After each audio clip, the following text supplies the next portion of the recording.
Muy buenas noches a todos los participantes. Veo que ya estamos un número importante de conectados. Bien, como había señalado la anfitriona de este curso, cualquier pregunta que se tenga, por favor al chat para poder avanzar, porque hoy tenemos un curso bastante amplio. Hoy vamos a hablar acerca del delito de lesiones, pero sobre todo precisando que vamos a referirnos al tema de la violencia física, doctores, porque a partir de este grupo de artículos que se han ido modificando, que se han ido fortaleciendo de alguna manera para poder proteger este bien jurídico que se anhela y que está en coherencia con una política nacional vigente y con esta línea de fortalecimiento respecto a la lucha contra la violencia dirigida hacia ese grupo vulnerable mayoritario que son las mujeres y los integrantes también del grupo familiar. Yo sé que ustedes tal vez en el ánimo de tener claro respecto a algunas diferencias que se pueden encontrar en los tipos penales que vamos a revisar hoy día, quiero que encontremos sobre todo una especial distinción en lo que es el ámbito de protección y el ámbito de sanción, porque como bien se ha señalado, yo soy juez de la especialidad de violencia familiar dentro del ámbito de protección, pero hay un límite muy pequeño en ese espacio donde existe mucha confusión por parte de los usuarios cuando, por ejemplo, se les inicia un proceso de violencia familiar y incluso he visto que en algunos expedientes ya, incluso desde el ámbito de protección, se consigna de manera equivocada como, no como el denunciado, sino como el agresor. Incluso en algunos manuales que vamos a compartir hoy, en algunos plenos también, esa terminología que ya de por sí están dando por sentado una condición respecto a un denunciado en el ámbito de violencia. Sin embargo, ya en el ámbito de sanción, vamos hoy a clarificar que incluso el tipo de responsabilidad penal que se pueda tener de acuerdo al tipo y modalidad de violencia que es ejercida. Hoy vamos a tener esa comparación tanto en el ámbito de protección como en el ámbito de sanción. En uno, por ejemplo, ya vamos a dar unas pequeñas pinceladas sobre lo que vamos a conversar hoy. ¿Qué tan importante es tener a la vista un certificado médico o un reconocimiento médico legal? Qué importante es que se precisen los días de inhabilitación, los días de incapacidad, los días de atención médica.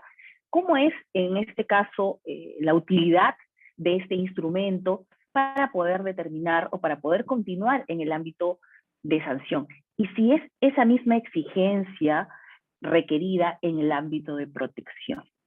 También vamos a conversar hoy acerca de una realidad respecto al este sometimiento a luces respecto a, sobre todo, a este grupo vulnerable mayoritario, como son las mujeres, y que, sobre todo desde nuestra experiencia jurisdiccional, podemos advertir que hay algunas estrategias que se están utilizando, sobre todo los abogados de las partes denunciadas, como por ejemplo, no vamos a hablar hoy de la parte de la afectación psicológica, pero el solicitar un nuevo informe en el que ya en ese informe ya no se denote ningún tipo de afectación. ¿Qué tan importante es eso en el ámbito penal y qué tan trascendente es en el ámbito de protección? O, por ejemplo, decirle a la denunciante, en ese tiempo que demora esa investigación que se pueda iniciar a nivel fiscal de manera inicial, y esa estrategia que muchas veces el abogado de la parte denunciada le dice, soluciona el problema con la parte denunciante, con la víctima, y no permitas que pase o que vaya al médico legista para no tener, para que la fiscalía no tenga a la mano este certificado o este reconocimiento médico legal, y a partir de eso el ámbito de sanción prácticamente se va a, o va a perder ese ánimo de fortalecimiento que establece una ley 3364, un texto único ordenado, este fortalecimiento que se dio a ciertos delitos específicos que recaen en grupos vulnerables como son las mujeres y los integrantes del grupo familiar.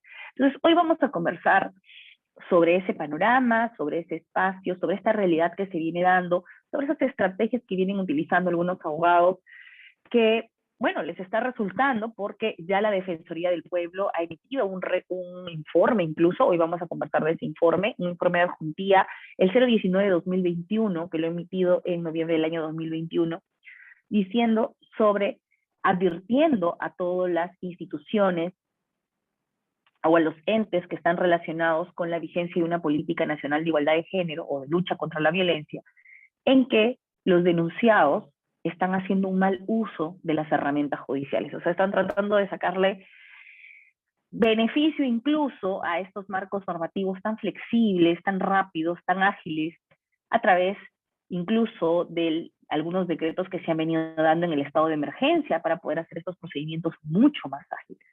Entonces, todo eso vamos a conversar hoy. Vamos a ver cuántos conectados tenemos ya. Muy bien, ya estamos por encima de los 80 conectados para poder empezar la clase. Ahora, yo en esta clase sí me he tomado un especial detenimiento en elaborar unas diapositivas que contengan cuadros que puedan a ustedes serles de fácil lectura. Vamos a conversar también de algunos acuerdos plenarios, no solo los del 2016, también en el 2019 se han dado importantes acuerdos. Sé que sobre todo en el ámbito de violencia se ha tratado de incluir o introducir en análisis de otras figuras penales, pero también nos sirven esos contextos que han sido utilizados dentro de estos acuerdos plenarios para poder darle sustento, motivación a nuestros recursos si somos abogados, a nuestras disposiciones en el caso que seamos fiscales, en el caso de que seamos parte del órgano jurisdiccionales, también a nuestras resoluciones judiciales. Es importante tener siempre esa motivación, ese marco de referencia que tienen los acuerdos plenarios, son muy útiles, muy sustanciosos para poder motivar de manera adecuada y sobre todo estar coherente con las nuevas tendencias. Ahora, también vamos a hablar de los plenos jurisdiccionales, ya los que vienen siendo conectados siempre en el ámbito de, bueno, sobre todo en el ámbito de protección. Yo siempre les converso acerca de los acuerdos plenarios que se han venido dando, desde que se dio el texto único ordenado en octubre del año 2020, tenemos el reciente del 2 y 3 de diciembre del año 2021, he separado en esta oportunidad los extractos, los links en la parte inferior de las diapositivas. Estimados, los que van a tener la oportunidad de matricularse en este curso van a poder tener acceso a estas diapositivas que, como les digo, se ha generado un link en la parte de abajo con el documento en extenso, pero se ha hecho un resumen respecto a los acuerdos, respecto a los cuadros comparativos, respecto a los plenos también, que se han dado tanto en los ámbitos de protección como también en los ámbitos de sanción. Entonces vamos a iniciar, esto ya lo tienen colgado en la plataforma de CEFOCAP, y vamos a iniciar compartiendo el material que hemos preparado para el día de hoy. A ver, un momentito.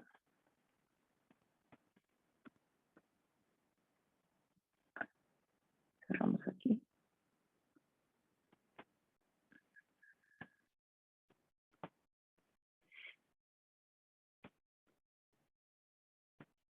Y también les voy a pedir que me ayuden leyendo algunos extractos cuando se les solicite, por favor, su participación, porque la voz me puede fallar. Sí, recién está empezando, Juliana, no hay problema, estamos recién iniciando.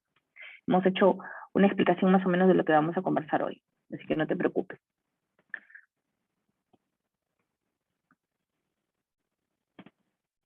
Bien, Juliana, buenas noches. Yo atenta siempre a lo que me escriban aquí en el chat para poder dar respuesta. A ver. Ahora sí, creo que sí logran verlo. Bien. Hoy vamos a hablar, como les había dicho, respecto a la violencia física. Por ahí en este grupo les ha agregado también algún acuerdo respecto al tema de la afectación psicológica, pero eso ya es un extra, ¿no?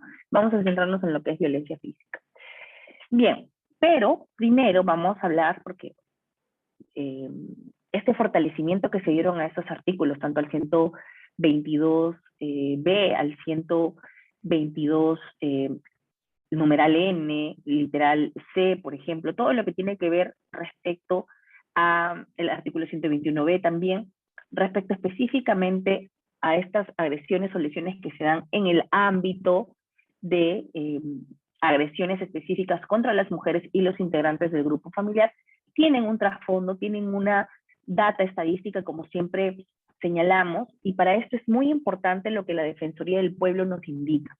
La Defensoría del Pueblo, doctores, yo siempre les digo, creo que es obligatoria lectura, sobre todo, no sé, tal vez ustedes como operadores jurídicos o como también abogados litigantes, como estudiantes de Derecho, puedan acceder. Miren, ya estamos justamente en el 25º aniversario de la Defensoría del Pueblo.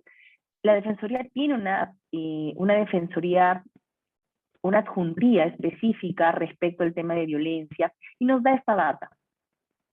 Esta data alarmante porque está contenido, como les había dicho, miren, acá ustedes pueden hacer un clic en esta www y les va a salir el documento completo. Ese es el informe número 25 que ha sido emitido justamente este año respecto a la data que se ha dado hasta el año pasado. Y una data alarmante porque justamente en el grupo vulnerable mayoritario, que son mujeres, tenemos otro grupo más sensible que son las adolescentes y las niñas. Entonces ustedes podrán ver en el gráfico que respecto... ¿Qué pasó? A ver un momentito, disculpen.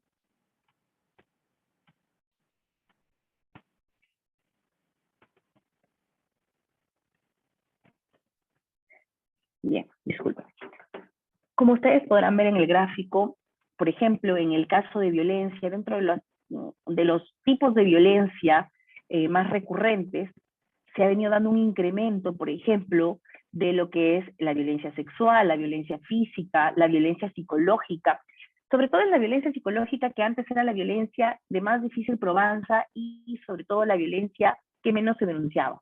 Ahora incluso ya tenemos una data importante de violencia económica a partir de, ¿cómo estás, Heidi? Buenas noches. A partir justamente de esta incorporación de esta modalidad de tipo de violencia, como es la violencia económica, y la medida de protección y la medida cautelar que se otorga respecto a la identificación o cuando se trata de un tipo específico de violencia económica. Ahora, dentro de ese grupo importante respecto a mujeres, les había señalado, por ejemplo, cuando la violencia recae en niños, niñas y adolescentes.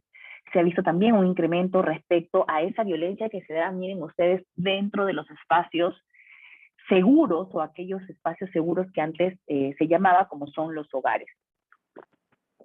En definitiva, los hogares han dejado de ser espacios seguros para nuestras niñas.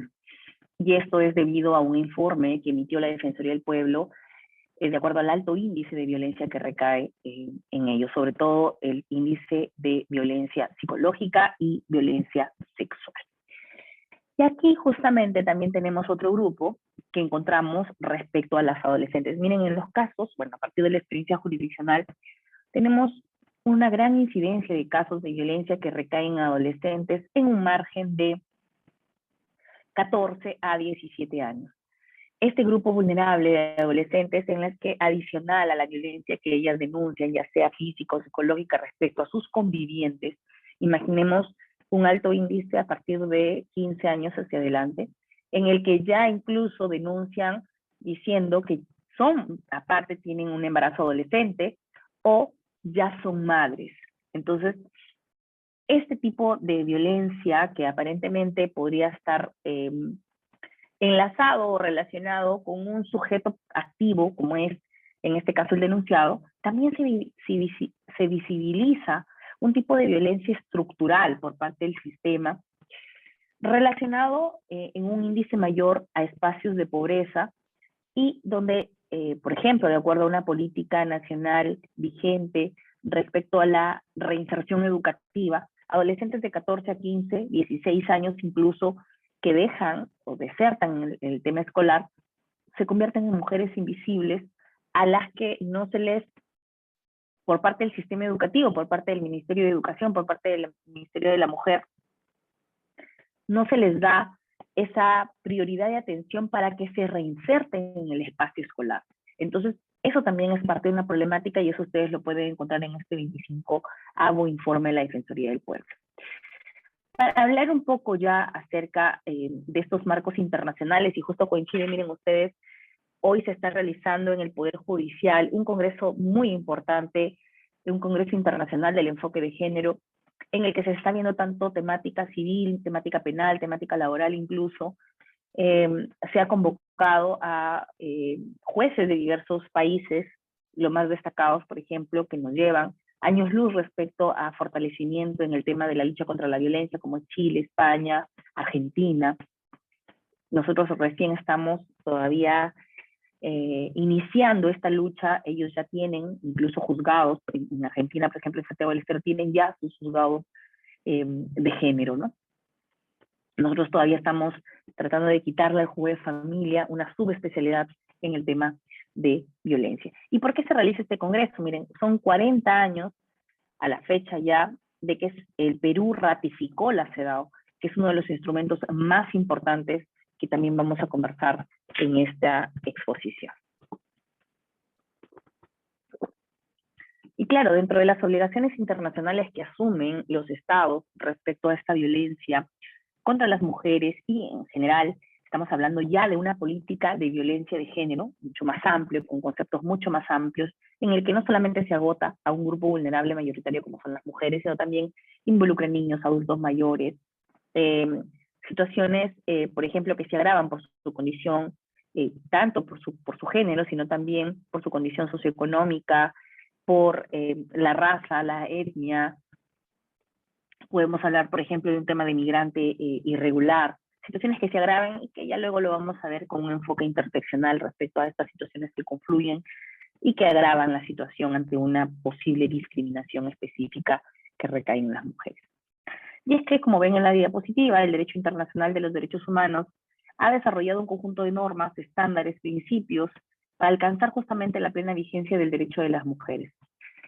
En la recomendación general, la 35, esto lo pueden ver ustedes en este cuadradito morado, en el 2017, el Comité de la CEDAW utiliza una expresión más precisa sobre la violencia por razón de género contra la mujer. Considera esa violencia uno de los medios sociales, políticos, económicos, fundamentales a través de los cuales se perpetúa la posición subordinada de la mujer respecto del hombre. Y es que aquí, cuando hablamos, y esto ustedes me dirán, doctora, pero hoy día vamos a hablar del ámbito penal, ¿por qué estamos tocando este antecedente internacional? Porque, doctores, cuando revisemos el acuerdo 001-2016, o cuando toquemos el acuerdo 005-2016 también respecto a la importancia de la declaración de la víctima, cuando analicemos el acuerdo plenario 09-2019, por ejemplo, respecto a la prohibición de que se dé o que se llegue a un principio de oportunidad, la fundamentación, estimados, está justamente en este marco internacional.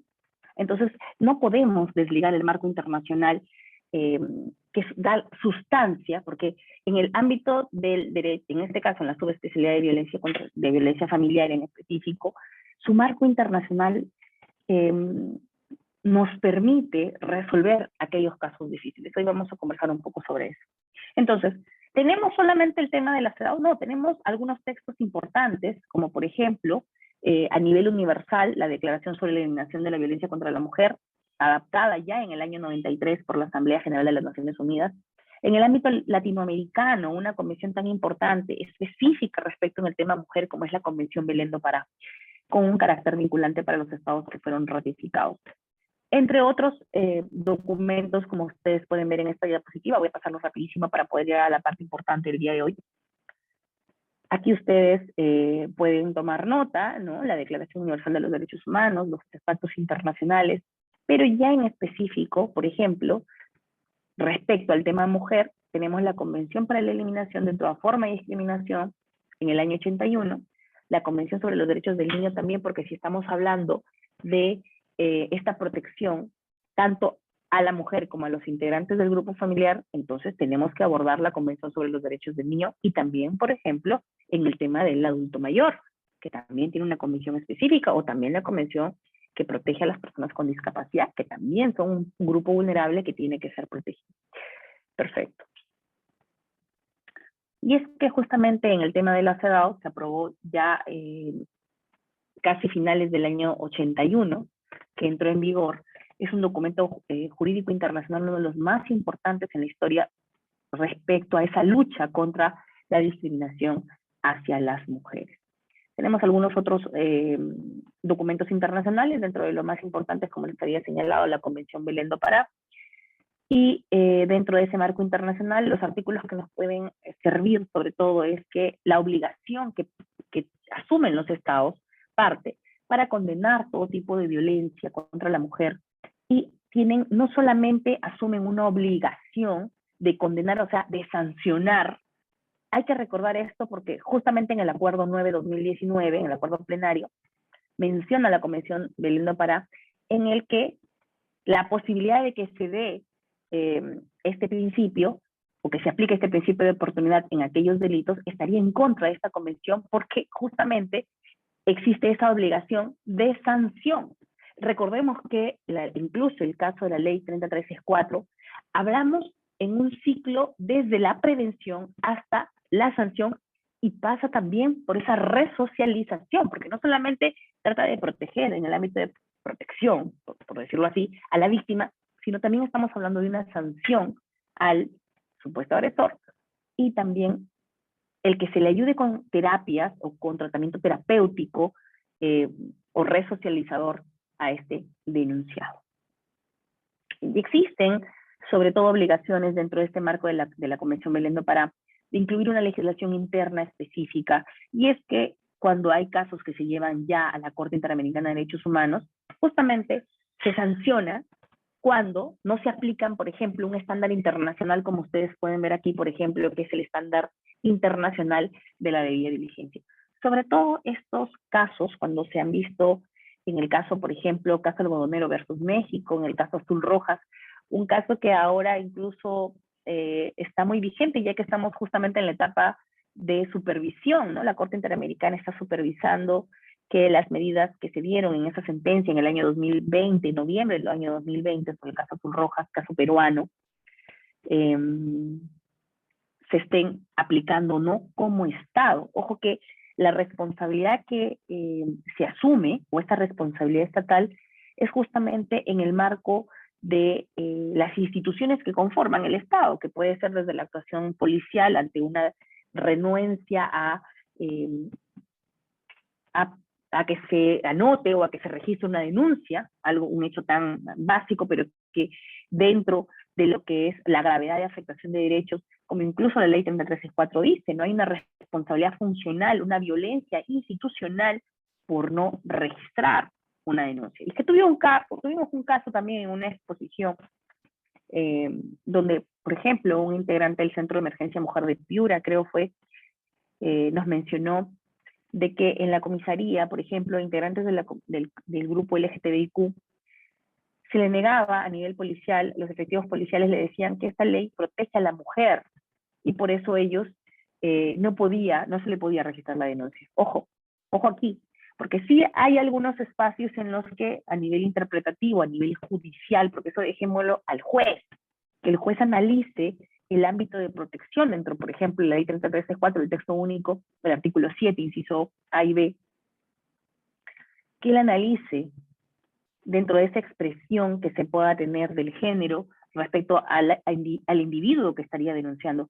Pero no podemos negar el registro de la denuncia, mucho menos podemos negarnos a dar una atención inmediata en el caso de que se requiera, por ejemplo, una atención médica adicional al registro de una denuncia.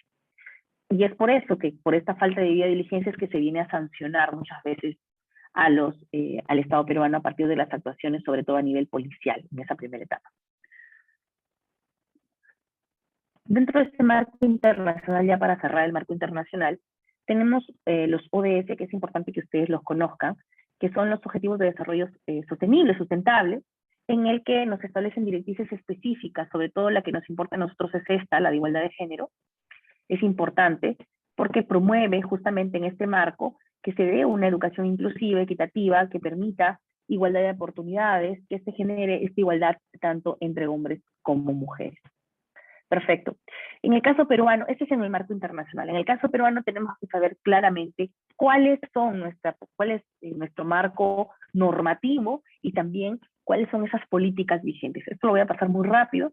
Tenemos un plan nacional contra la violencia de género que, si bien es cierto, cerró en el año 2021, todavía tiene los matices de la política nacional que ustedes pueden ver aquí, lo voy a resaltar con verde, que es la Política Nacional de Igualdad de Género. Doctores, esta se dio en el 2019, pero sigue vigente. Esta está vigente todavía, incluso está con una proyección incluso al 2030. Estos son los objetivos de la política, no nos vamos a detener aquí, pero sí quiero detenerme justamente en esta línea del tiempo. Esta línea del tiempo les va a ayudar porque ya incorporé aquí el decreto legislativo 1470. Miren, en la lucha contra la violencia hemos venido emitiendo una serie de normas. La ley 364 que se emite en el año 2015, una ley en puridad, una ley sin modificaciones, una ley que, tal como lo dijo el maestro Alex Plácido, y que fue uno de los pioneros porque él empezó y dijo, no está funcionando esa 364, empecemos a convocar plenos jurisdiccionales que por más que no sean vinculantes, nos van a servir de ayuda. Y es que esta 364 en puridad, sin modificación, sin fortalecimiento todavía, sin texto único, no lograba cumplir los fines de la política nacional vigente, entonces necesitaba un fortalecimiento. Entonces, ya en el ámbito penal, porque esa fue la otra visión en el año 2017 y 2018, se empieza a establecer, por ejemplo, la ley 3862, la ley que fortalece las diversas normas para prevenir y erradicar la violencia contra las mujeres y los integrantes del grupo familiar. El tan importante decreto legislativo 1323, que fortalece la lucha contra el feminicidio, la violencia familiar y la violencia de género. Ojo, aquí ya se habían dado estos acuerdos, estas casaciones también importantes que se dieron en el año 2016 respecto específicamente a analizar este tipo penal o enmarcado en el tema del feminicidio. También se dio el decreto legislativo el 1386 que modificó la 30364, pero eso sobre todo en ámbitos competenciales. Y el tan famoso decreto legislativo 1470. Muchos me preguntan todavía, doctora, ¿el 1470 sigue vigente? Porque se dio durante la emergencia sanitaria. Nos encontramos todavía en una emergencia sanitaria. Bueno, estimados, la emergencia sanitaria sigue vigente. Entonces, esa flexibilidad que se dio en el 1470, que lo tengo aquí, y lo quiero mostrar rapidito para que ustedes lo puedan, acá está. Miren, esa excepcionalidad que se da en el 1470, excepcionalidad que se utilizan los recursos tecnológicos para poder, por ejemplo, requerir a los efectivos policiales, al Centro de Emergencia Mujer, a las instituciones, a través incluso de las notificaciones por WhatsApp, se flexibiliza todos esos marcos rígidos, en tanto estas medidas, incluso en su primera etapa de la emergencia, esa inamovilidad, perjudicaba tanto que impedía que se genere desde el registro de una denuncia la actuación de la misma, que se emita una medida de protección en un plazo corto. Si bien es cierto, ya se establecía plazos de 24, 48, 72 horas, según el tipo de riesgo o la gravedad de la afectación que se encontraba, y que se tenía que emitir dentro de ese corto plazo una medida determinada. Pero, ojo, ese decreto legislativo sigue vigente. Muchos también hoy día me conversaban, me dicen, doctora, ha salido una resolución del Consejo Ejecutivo del Poder Judicial que dice que ahora de manera, se establecerá de manera presencial las audiencias. Recordemos que en el ámbito de violencia, incluso los que ustedes están aquí, cuando hablamos del ámbito de protección, yo entiendo que aquí no han sido convocados a audiencia. Y bueno, hubo incluso una cierta... un grupo, ¿no?, que se señalaba, hay una afectación de derechos al denunciado porque no se le convoca a una audiencia para emitirse una medida de protección. Lo que sí encontramos en el ámbito de sanción. Claro, ahí sí, cuando iniciamos cuando ya iniciamos un proceso penal.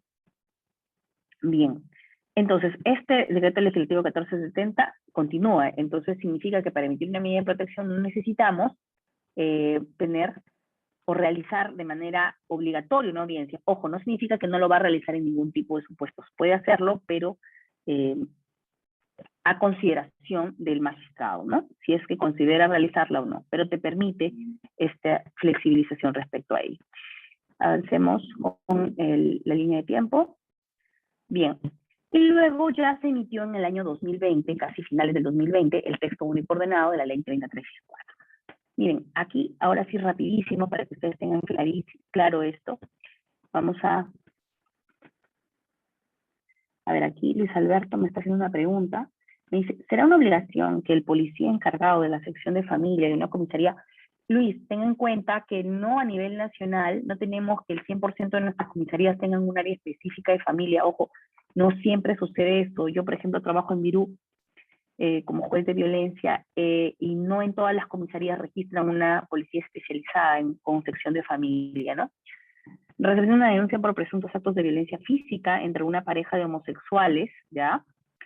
Que viven juntos como pareja y tratarlo preliminarmente a efectos de cortar el ciclo de la violencia y se cometen al juez de familia para que viene la final. Independientemente de la investigación de negarse ellos.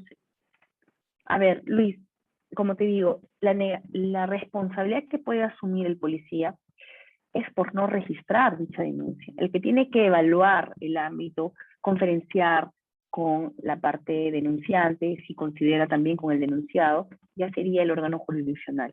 Entonces, tiene que registrar y remitir los actuados tanto a la fiscalía como al juzgado. Tal vez el juzgado determine una situación en el que no encuentre que está dentro del ámbito de protección del 33.4, pero puede estar categorizado y por eso es que se notifica de manera inmediata al fiscal para que pueda establecer tal vez otro tipo de delito que se haya suscitado o que se esté dando dentro de ese marco de denuncia. Doctores, miren, en el ámbito de modificaciones que se han venido dando, esta diapositiva es importante porque estas son las modificaciones que se han dado recientemente. Tenemos la del Decreto Supremo, la 010-2022. Justo hoy en el Congreso se conversaba sobre esto porque Argentina tiene su ley Micaela, Chile también tiene un avance ya respecto a la obligatoriedad de la capacitación del enfoque de género. España también tiene una obligatoriedad, sobre todo en aquellos funcionarios públicos. Y el caso peruano, miren, con este decreto se está dando esta obligación dentro de los 3 niveles de gobierno. Entonces, ¿quién va a ser el encargado, el ente rector de generar esta capacitación? Ustedes que están, tal vez, trabajan dentro de una municipalidad, trabajan dentro de un gobierno regional. Me dice, si la medida de protección no es remitida. A ver, ojo, las medidas de protección lo emite el órgano jurisdiccional. El órgano jurisdiccional emite y se notifica esta medida a través de la policía de manera directa, puede utilizar los canales informáticos y también puede remitirlo a la fiscalía que tome conocimiento de la medida que se ha tomado. Pero el caso distinto es que cuando se registra un hecho, la policía tiene que inmediatamente registrar este hecho a noticiar tanto al juez de familia como a la fiscalía. Puede el CEN recepcionar la denuncia, realizar la pericia sin dar cuenta a la policía y solicitar medidas de protección al juzgado. Claro, es que Moisés Zulca, el Centro de Emergencia Mujer, tenemos centros de emergencia mujer que trabajan de manera conjunta con la policía, claro. ¿Cuándo pasa eso? Pasa cuando muchas veces el mismo centro funciona dentro de la comisaría. Bien. Ahora, también tenemos centros de emergencia mujer que recepcionan o que viabilizan denuncias de la línea 100 o del chat 100, porque son varias formas. Recordemos, tal vez esta parte me faltó decirles, cuáles son los medios en los que usted puede llegar a una denuncia de violencia familiar. Utiliza la línea 100, el chat 100, puede dirigirse directamente al órgano jurisdiccional, puede irse al centro de emergencia mujer, puede irse a la policía, puede irse a la comisaría o a cualquier otra institución pública que usted pueda pedir ayuda para que esta denuncia sea viabilizada, por decirlo así, de manera inmediata, tanto al juez de familia como a la fiscalía. No lo hace el órgano jurisdiccional, sino lo hace la policía. ¿Qué pasa cuando llega de manera directa al CEN? El CEN puede, a través de su equipo multidisciplinario, y eso lo vamos a conversar en una clase, creo que tenemos también programada con CEFOCAP, el trabajo de este equipo multidisciplinario, por ejemplo, dentro del Centro de Emergencia Mujer. Tenemos los que realizan los informes sociales, los informes psicológicos, y el tema del informe, del reconocimiento médico legal, eso ya se hará a través del centro específico de salud acreditado para que se realice esta evaluación y se pueda emitir un reconocimiento médico legal que se precise los días de incapacidad y los días de pensión, ¿no? Bien. Otra, buenas noches. Yo siempre he cuestionado con varios colegas que se imitan medidas de protección en contra del presunto agresor sin haber dado su manifestación vulnerable al principio. José Luis Castañeda, para eso te recomiendo una especial lectura, que es el 3378-2019, sentencia del Tribunal Constitucional. Justamente conversa sobre ese tema, estimado, y vas a tomar otra visión en esa ponderación que hace el Tribunal Constitucional, ojo con el colegiado anterior, es una sentencia del 2019, no es muy antigua, ya estaba la ley 334 vigente, así que él analiza esto. En realidad, hay una afectación al denunciado. ¿Qué es lo que se está protegiendo dentro del ámbito de protección? Ojo, no hablemos del principio de inocencia, porque el principio de inocencia va a ser derrotado solamente en el ámbito de sanción, que es lo que vamos a conversar en breves minutos. Justamente a las 9 empezamos con el ámbito de sanción. Así que para todos, el 3378-2019, incluso si ustedes lo quieren visibilizar, lo tengo aquí también en las diapositivas, como les digo, en estas diapos he tratado de detallar lo más que se pueda para que ustedes tengan claro el tema y les sea más fácil. Miren, esas son las 3 sentencias que yo recomiendo leer respecto al tema de cuando me dicen siempre, doctora, ¿acaso no se está violentando el derecho del denunciado porque no se lo convoca para poder emitir una medida de protección? Y justamente son estas: 3378-2019, la 1479-2018, la 2970-2019. Especial lectura aquí para que ustedes, ahí el Tribunal Constitucional, en palabras sencillas, les dice a ustedes qué es lo que implica o qué es lo que se protege dentro del proceso de violencia y por qué es que se hace esa ponderación y por qué es que aquí no requiere un medio probatorio de actuación diferida, sino actuación inmediata, que incluso se actúa hasta antes de emitir la medida. Y que posterior a la emisión de medida, si es que el ciclo de violencia ha cambiado, porque ojo, partimos de que la violencia es cíclica, es cambiante, es continua, puede volverse a emitir una medida ampliada, se pueden ampliar, se puede sustituir, se puede dejar sin efecto incluso por el mismo órgano jurisdiccional que lo emite. Pero eso lo vamos a ver más adelante, por favor no nos confundamos. Vamos a avanzar rapidito. Estas son las últimas modificaciones que les había dicho. Miren, tenemos el tema de la capacitación, tenemos este importante, ojo, este año, o sea, calientito, en abril del año 2022, se dio la modificación del reglamento, señores. En el reglamento de la 3364, ¿ya? Se modificó el 6 y 8. ¿Y de qué trataba el 6 y 8?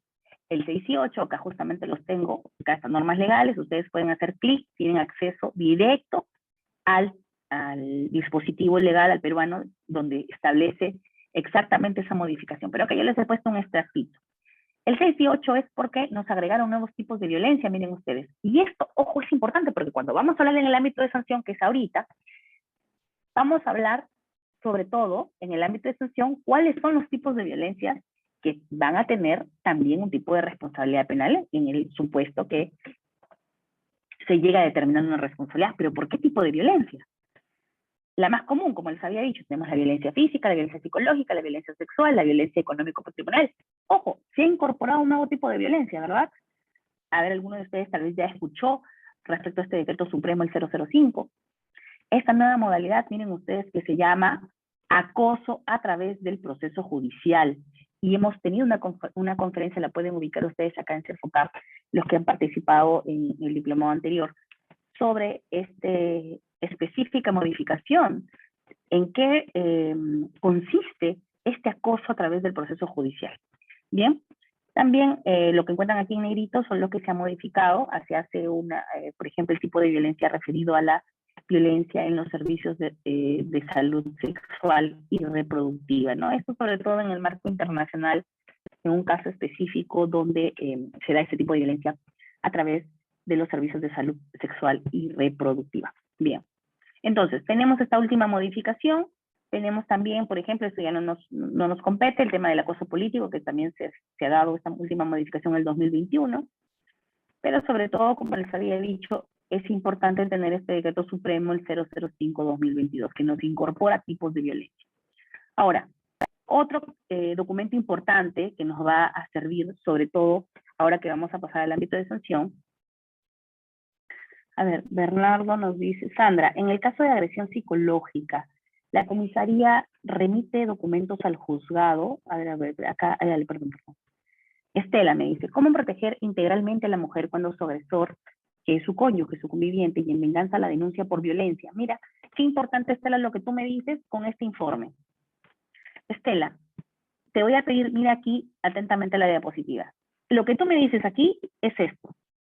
Violencia contra las mujeres cuando las herramientas judiciales, es decir, el agresor, termina denunciando a la víctima. O sea, existe un cambio de roles. Eso es lo que determinó en el 2021 la Defensoría del Pueblo. Le dijo, señores Poder Judicial, señores Congreso, señor Ministerio de Justicia, hagan algo, porque ahora están pasando el denunciado a ser denunciante, a ser víctima. Entonces,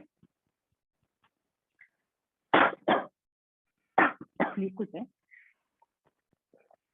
lo que se tiene que hacer en este caso, Estela, es que usted, si es abogado, tiene que visibilizar este nuevo escenario de violencia. Y eso, ojo, ya ahora está tipificado. Esta situación que usted menciona se encuentra justamente a través del delito, en este caso, bueno, del tipo de violencia, de acoso a través del proceso judicial. Es decir, que los denunciados empiezan a denunciar a las víctimas. Perfecto, vamos a avanzar. Ya les había dicho los tipos de violencia. Me está otra pregunta acá.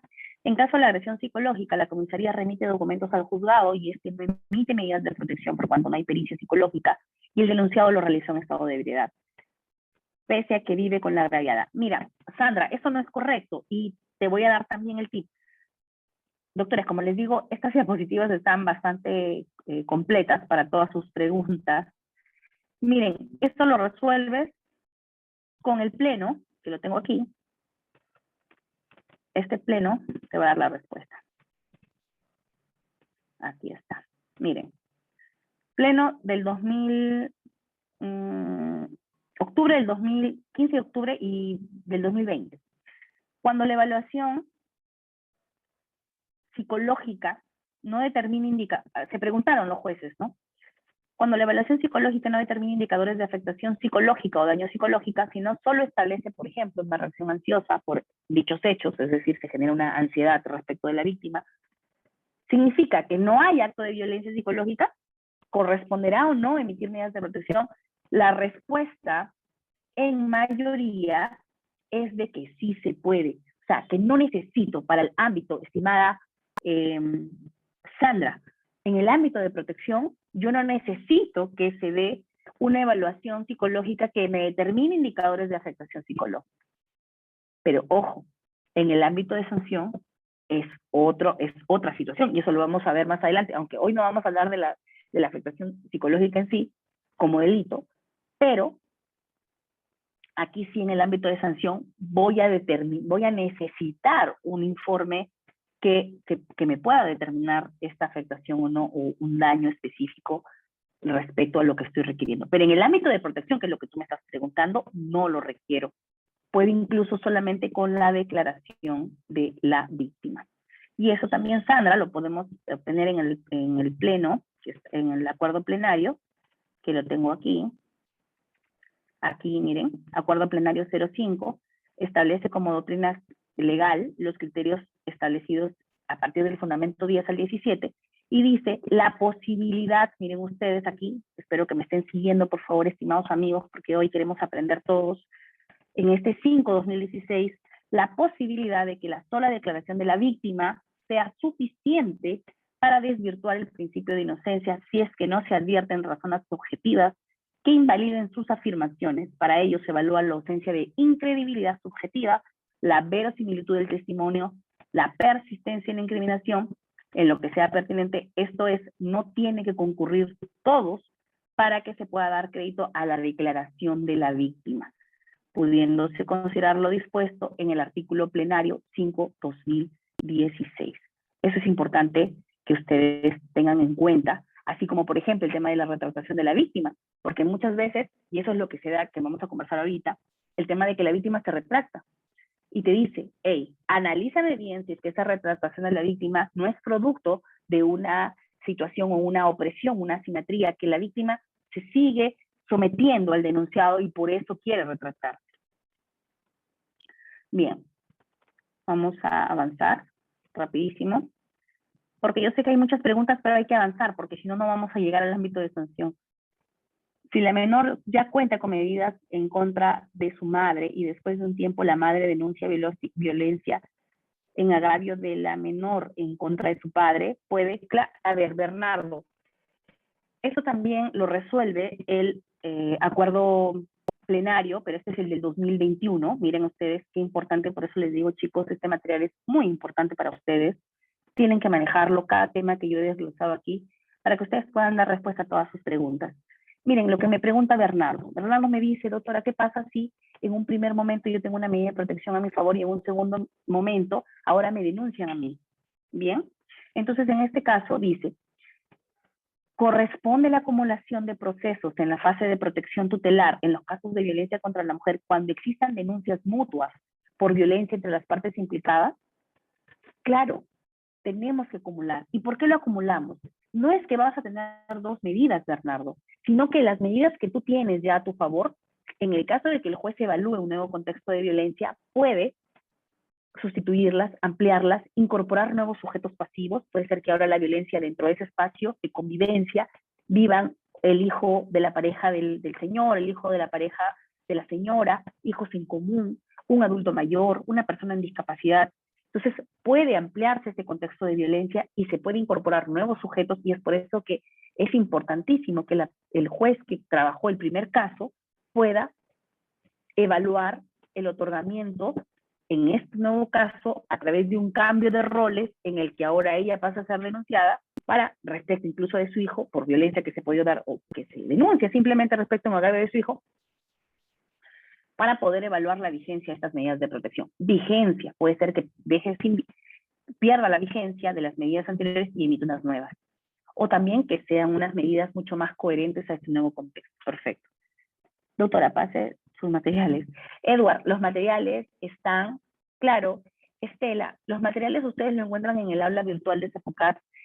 Esta es una forma de que también ustedes nos apoyen a que sigamos capacitándonos. Ustedes saben que escuchar estas exposiciones son libres, pero también nos apoya mucho su colaboración y su contribución para que se inscriban en estos eventos y podamos seguir mejorando y podamos. Ustedes saben que el material que yo siempre presento es totalmente actualizado para que ustedes puedan, adherirlo o incorporarlo en sus recursos, en sus escritos, ¿no? Si son abogados. Bien. Ahora sí, doctores, vamos a pasar a un tema tan importante que creo que ustedes han estado esperando, que es el tema de hoy, que está relacionado, como les digo, en este primer punto, pero ahora sí necesito total atención, estimados, porque vamos a correr, así que necesito total atención de su parte. Ya como les había dicho, estas 3 sentencias del Tribunal Constitucional nos van a permitir establecer aquella respuesta que nos han dado, a esa pregunta que nos dijo, doctora, esa presencia del denunciado al momento de emitir medidas de protección, ¿constituirá una afectación a su principio de inocencia? ¿Constituirá una afectación al debido proceso incluso? Ahí vamos a encontrar la respuesta, sobre todo en esta importante sentencia, como es la 3378-2019. Perfecto. Y miren, en el ámbito ya penal, para hablar un poquito de la perspectiva de género, y de aquí ya lanzamos el tema de las agresiones, miren, recordemos algo que se emitió en el 8 de octubre del año 2020, que es el Juzgado Penal Colegiado Supraprovincial del sur de Ica, donde se absuelve, miren, a una persona acusada del delito de violación sexual por falta de suficiencia probatoria. Algo que aquí se analiza, sobre todo en el ámbito académico, no vamos a cuestionar otros asuntos, ¿no? Sino simplemente el ámbito que siempre cuestiono yo también respecto a la utilización de las máximas de la experiencia en el ámbito penal. Celia, importante lo que preguntas. Doctora, si la primera denuncia fue en un distrito y me ha pasado, por decir, la pareja vive en Trujillo o en La Libertad, el distrito judicial que pertenece al distrito judicial de La Libertad, ojo, no estamos hablando de la región, sino del distrito judicial, y luego se mudan a vivir en Huaraz, o se mudan a vivir al Santa, o se van a vivir al Cusco, y ella ya tenía una medida de protección, pero decidió retomar la relación, que es lo que mucho pasa, Celia, que retoman la relación y se van a vivir a otro espacio, o puede ser que no retoman, pero la persona denunciada la continúa acosando o siguiendo hasta el nuevo espacio en el que ya vivieron. Miren, aquí si bien es cierto dice que hay que remitirlo al juzgado de origen o al que emitió, yo te pregunto algo serio. En el ámbito de la razonabilidad y proporcionalidad, si es que tú siendo juez del juzgado de la libertad, en este caso que se está dando y con una urgencia, hasta que tú remitas ese proceso, incluso que tú tomes conocimiento de que hay medidas en otro distrito judicial. Ojo, porque cuando usted busca en consulta general de expedientes, que es lo que estamos obligados nosotros, encontramos el registro del mismo distrito judicial. No encontramos registro de medidas en otro distrito. Aquí nos tiene que apoyar la Policía Nacional del Perú, miren ustedes. En la Policía Nacional, ahí sí se encuentra en el registro de víctimas y en el registro de denunciados, que, ojo, en el tema del registro de denunciados se tiene una especial protección de datos, porque no es una información, porque todavía no se ha demostrado que es un agresor. Entonces se tiene un registro interno. Pero eso no se hace, mira, Celia. Entonces, ¿cuál es la opción? En mi caso, ¿sabes qué hago, Celia? Analiza el contexto y vuelve a emitir medidas de protección. Puede ser que ya tenga medidas de protección en Iquitos, pero yo emito medidas de protección, no las estoy dejando sin vigencia. Imaginemos que las me dice, doctora, pero ¿qué pasa si usted emite medidas diferentes a las que se emitió ya en Iquitos? Claro, en este caso, por ejemplo, cuando la parte que apele, que no esté de acuerdo con la medida de protección, insertará esa resolución con unas medidas vigentes. Se hará ya en la sala, se podrá revocar esa medida o nulificar esa medida, o si no también cuando se ponga en conocimiento al juzgado o cualquiera de las partes, el mismo juzgado puede analizar un nuevo contexto y remitir para que deje sin efecto tal vez el juzgado que le dio origen, que emitió las primeras medidas, o también usted mantener las medidas que ha dictado. O sea, ahí no va a haber inconveniente porque el tema es, dentro de las medidas de protección, proteger la integridad de la víctima en ese corto tiempo, indistintamente que los procesos penales continúen. Así que ahí no nos hacemos mayor problema. A ver, en octubre del año 2020, se emite este expediente 28-22-2019, en el que nos habla acerca de las máximas de la experiencia.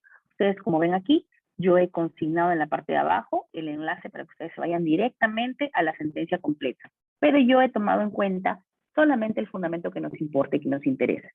Respecto a que según las máximas de la experiencia, no generaba una relación de coherencia o concordancia el atuendo de la víctima al momento de este acto sexual, esta violación sexual, con la personalidad de la víctima. Eso según una máxima de la experiencia que ha sido una premisa que ha sido derrotada, una premisa que ha sido nulificada también por este contenido lleno de estereotipos respecto a que la forma de vestimenta no tiene por qué ser analizada dentro del delito de violación sexual. Entonces, eso es lo que se cuestionó y es una sentencia no muy antigua, es del año 2020, entonces es importante que ustedes la tengan también a la mano.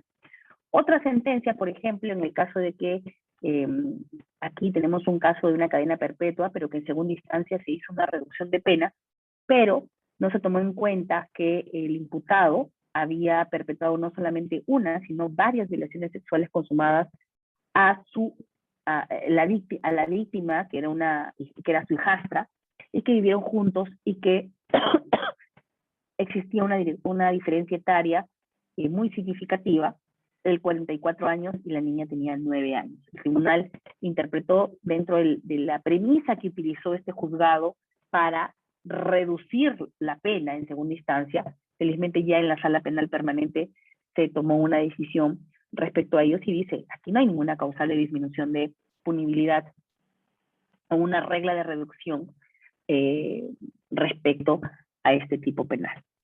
Bien, y bueno, también aquí les he puesto el caso de Azul Rojas respecto a la justicia, respecto al caso de Azul Rojas Marín, una sentencia de la Corte Interamericana, les había hablado del principio de debida diligencia. Aquí es donde se responsabiliza al Estado peruano, ustedes también ponen clic y se les va a enviar al caso Azul Rojas Marín. Bien, estimados, ahora sí, nos vamos a los plenos que ya les he dicho, eso no vamos a conversar hoy, al ámbito de sanción, al famosísimo ámbito de sanción. Miren ustedes, el texto único ordenado de la ley 3034, ley para prevenir, sancionar y erradicar la violencia contra las mujeres y los integrantes del grupo familiar. Cuando se emite el decreto supremo, el 004-2020, estimados, en plena pandemia, donde todos estábamos luchando por sobrevivir, se le antojó al Ministerio de la Mujer sacar un paquete sin capacitación, sin una capacitación a los abogados, a los jueces, a los servidores, a los ministerios públicos, a los efectivos policiales, como por ejemplo si se dio en el nuevo Código Procesal Penal, una línea de capacitación constante para la aplicación del nuevo código. En este caso, se aplica un texto único ordenado con principios propios, con enfoques propios, y no va de la mano, incluso se da en pleno proceso de pandemia, y por eso es que hay muchas dudas, y por eso es que se dan muchos conflictos en esa no delimitación del ámbito de protección y el ámbito de sanción. Dentro de este texto único ordenado que contempla tanto el ámbito de protección, que ya lo hemos conversado, así como el ámbito de sanción, establece sus modificatorios al Código Penal, en artículos relacionados justamente con el tema de la violencia contra la mujer y los integrantes del grupo familiar. ¿Qué artículos me modificó? Miren ustedes, me modifica el artículo 45, el 121A, si me siguen por favor con su Código Penal sería importante también.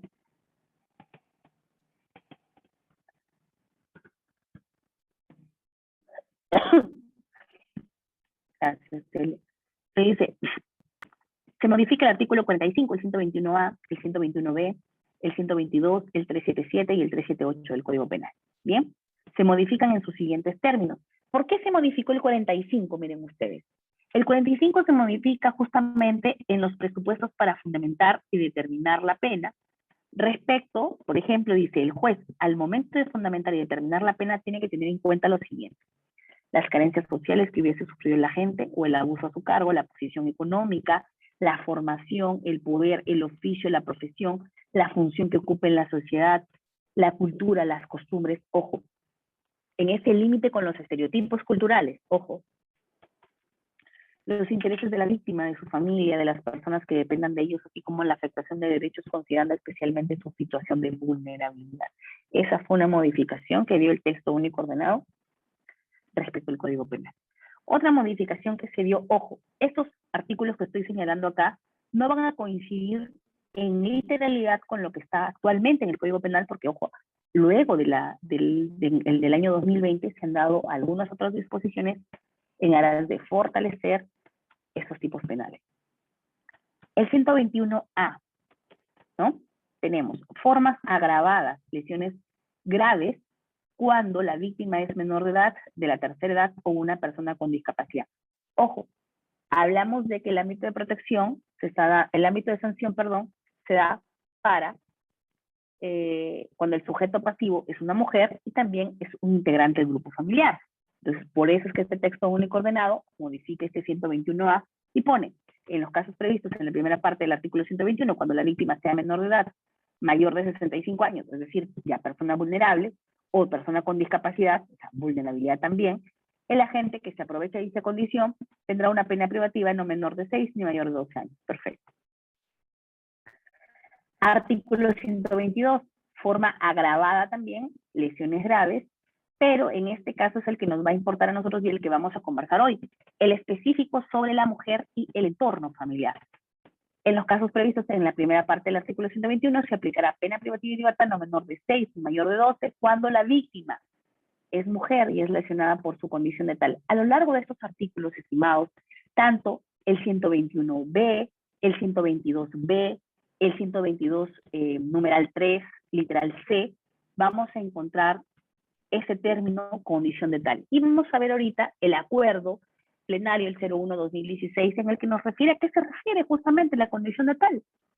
Cuando habla del feminicidio en este acuerdo, es donde nos establece ese marco respecto a la condición de tal, que tantos abogados penalistas, sobre todo en los informes, cuando sustentan sus informes, cuando se sustentan en las audiencias, tratan, sobre todo los que defienden a la otra parte, establecer de que no ha sido por la condición de tal, porque, ojo, el tema de establecer la condición de tal, sobre todo en un feminicidio, pues imaginemos el quantum de la pena, la elevación del quantum de la pena cuando se refiere al tema de la condición de mujer. Bien, entonces, encontramos estas formas agravadas respecto a las lesiones graves en el 121B y también en el tipo del 122, inciso, en este caso, a ver, este acá creo que es el de acá. El B, perdón, el C, cuando tenemos es mujer lesionada por su condición de tal en cualquiera de los contextos previstos en el primer párrafo del artículo 108. Ustedes me dirán, doctora, pero no queda, no es así no está redactado en el Código Penal. Ojo, miren, esto es lo que modificó el texto único ordenado, pero luego también hemos tenido una modificación, que es la ley 31333. Se han modificado algunos artículos, también en este caso el 122 del Código Penal, el 121 también. ¿Pero por qué? Porque está introduciendo circunstancias agravantes específicas cuando la víctima, por ejemplo, sea un profesional de salud, porque se da esas situaciones que fueron advertidas, y con esta 31333 que se ha dado el 7 de agosto del 2021, se volvió a modificar en la condición de la víctima. Pero acá ya lo tenemos, para que ustedes me entiendan, y aquí vamos a empezar con el análisis. Dentro del libro segundo de la parte especial de los delitos, tenemos los delitos contra la vida, el cuerpo y la salud. Eso está dentro del artículo 106 al 129. ¿Cuál nos vamos a ocupar nosotros? Las lesiones referidas desde el artículo 121 al 124, referidas a las lesiones. Pero en específico nos vamos a encargar de estos contextos de violencia, o sea, las lesiones que se puedan dar dentro de un contexto de violencia. Pero cualquier violencia, no. Hoy vamos a hablar en este módulo 4 respecto a los delitos relacionados con la violencia física. ¿Dirigida contra quiénes? ¿Una violencia física que se da entre hombres? No, una violencia que se da dirigida a las mujeres e integrantes del grupo familiar. ¿En qué artículos lo encontramos? Lo encontramos, por ejemplo, miren ustedes, en el artículo 122b, y empiezo con ese porque ese es prácticamente el delito base. El 122b, que el de cualquier modo cause lesiones corporales que requieran, ojo, por el tema de los plazos yo les he hecho un cuadrito, ahorita les voy a mostrar el cuadrito, creo que está acá, sí. En este cuadrito, miren, ustedes ya van a tener los días, así que ni se preocupen por los días. Quiero que me entiendan sobre todo que el 122b, que está referido, primero, a un ámbito de violencia contra la mujer integrante del grupo familiar, segundo, que está relacionado, ojo, a las lesiones corporales, o sea, a las lesiones físicas. ¿También incluye la afectación psicológica? Sí, pero hoy estamos abordando solamente el tema de la violencia física. O sea, doctores, recuerden esto, su artículo 122b es su delito base. Tenemos también el 122, numeral 3, literal C, que nos dice, en las lesiones leves, ojo, también en un contexto de violencia, ojo, la pena privativa de libertad será no menor de 3 ni mayor de 6, e incluso también le agrega la inhabilitación cuando la víctima es mujer y es lesionada por su condición de tal. Nuevamente, por su condición de tal en cualquiera de los contextos previstos en el 108. ¿Cuáles son los artículos? ¿Cuál es el contexto del 108? A ver, ¿alguien me puede consignar aquí cuál es el artículo, el contexto del 108, inciso B? Bueno, el 108B, que está justamente referido al tema del feminicidio. Y en ese acuerdo plenario, el 01-2016, nos dice exactamente a qué se refiere la condición de tal. Esto lo vamos a ver un poquito más adelante, pero quiero que ustedes capten estos tres tipos, porque estos tres tipos penales están referidos al tema del contexto de violencia y a las lesiones que se puedan generar con afectación, una lesión física que se pueda dar a una mujer o un integrante del grupo familiar. Entonces, tenemos nuestro tipo base, que es el 122B, ¿verdad? Tenemos nuestro 122, numeral 3, literal C, y tenemos nuestro 121, ojo, lesiones graves, también dentro de un contexto de violencia. En este caso también nos dice violencia contra la mujer y grupo familiar, y también está referido a un contexto, así como lo establece el artículo 122 que he leído respecto a las lesiones leves. Es decir, si la víctima es mujer y es lesionada por su condición de tal. Lo mismo, miren, si es mujer y es lesionada por su condición de tal. Perfecto. Entonces tenemos tres tipos. Si hasta ahí ustedes se han mezclado un poquito, aquí lo tenemos clarísimo. Miren, este es mi cuadrito. El 122B, el 122 numeral 3, literal C, y el 121B, que nos va a permitir aquí establecer quién es el sujeto activo, quién es el sujeto pasivo, cuál es el bien jurídico. Miren, en este caso, el sujeto activo,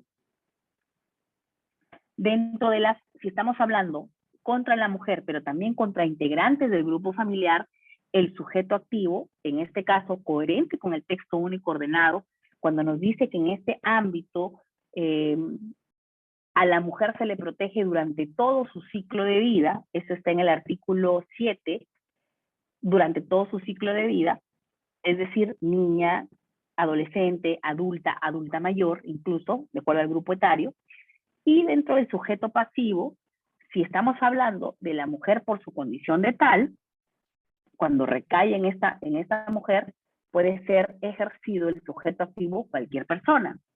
Y también cuando hablamos de integrantes del grupo familiar, ahí sí nos exige esa relación de familiaridad y confianza. Incluso nos determina hasta qué tipo de relación pueda tener, por ejemplo, los ex-suegros, tíos, ex-convivientes, convivientes,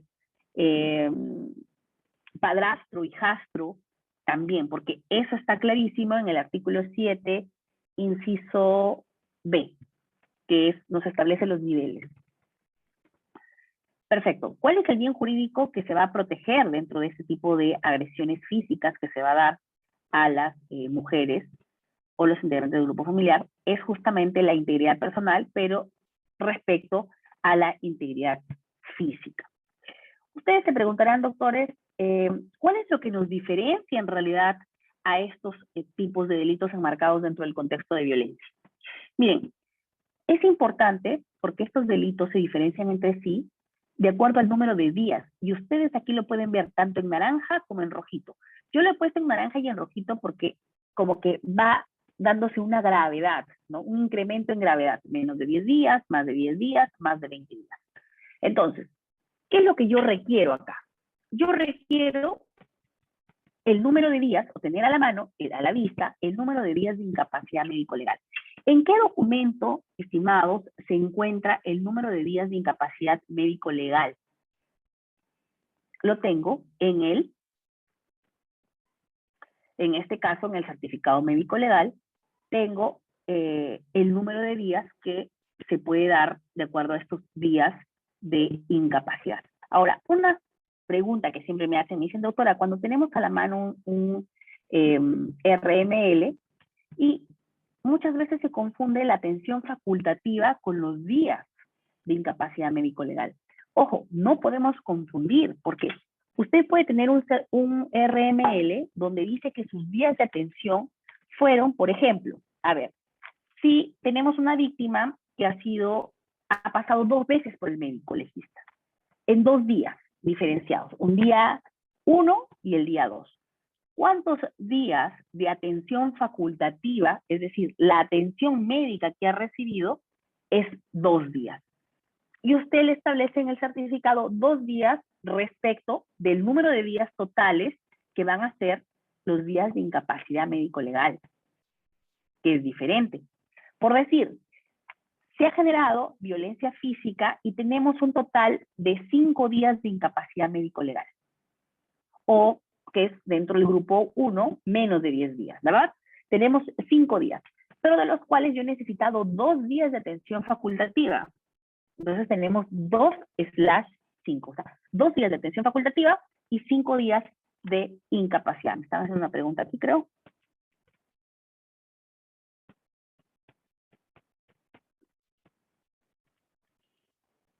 A ver, me están preguntando sobre la condición. Dice, doctora, ¿se puede considerar una tía que agrede a su sobrina? Claro, es que, Moisés, lo que pasa es que el sujeto pasivo, ojo, cuando hablamos de mujer, el sujeto activo puede ser, ahí está la respuesta, cualquier persona. Puede ser la tía, el vecino, puede ser que tenga relación de familiaridad o puede ser que no tenga relación de familiaridad. Cuando el sujeto pasivo es ¿quién? Es mujer. Durante todo su ciclo de vida, niña, adolescente, adulta, adulta mayor. Perfecto. Pero para que tú determines la condición de tal, que lo vamos a revisar en el pleno, en el acuerdo plenario, que dice qué es exactamente la condición de tal, no es una discusión que se pueda tener necesariamente por una situación. Por ejemplo, un día tuve yo de que era una tía, pero que en realidad fue a visitar a su hermana y encontró otra que no vivían dentro del mismo hogar, que no es una exigencia, pero sí tiene que haber ese ámbito de esa asimetría interna, de ese aprovechamiento, de ese sometimiento que puede haber al interno para que se pueda considerar la condición de tal. Por eso es importante tener las condiciones. Doctora, me pregunta si es una mujer por su condición, hace denuncias en 2 juzgados distintos. solo con la finalidad de que no se acerquen a su menor hija, pero ya se separaron. Bueno, Celia, ahí tenemos que analizar el contexto. Cuando es respecto a medidas de protección que impiden el acercamiento o es una medida de alejamiento respecto de la víctima o respecto también de la hija. Si es que la hija está considerada dentro de ese proceso como agraviada por hechos de violencia que recaen tanto en la denunciante como en la hija, entonces tendrá que el juez analizar ahí una medida de alejamiento, pero también tendrá que dictar una medida cautelar de tenencia temporal respecto de la niña y establecer, en el supuesto que se deba, medidas adicionales que permitan que no se afecte la integridad del menor, o en este caso de la hija. Entonces, el contexto es mucho más amplio ahí, porque se pueden dar algún tipo de argucias para poder evitar ese acercamiento, ¿no? Bien.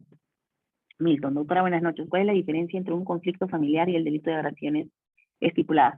No, Milton, lo que pasa es que la diferencia en este tipo 122 y 121, 122B y 121B, que es el tipo base del 121B, el tipo, el 122B, tenemos el agravado prácticamente, que es las lesiones graves, tenemos las lesiones leves también dentro de ese contexto de violencia. La diferenciación es respecto del número de días de atención facultativa o de días de incapacidad. A ver, ¿cuál sería su respuesta de ustedes?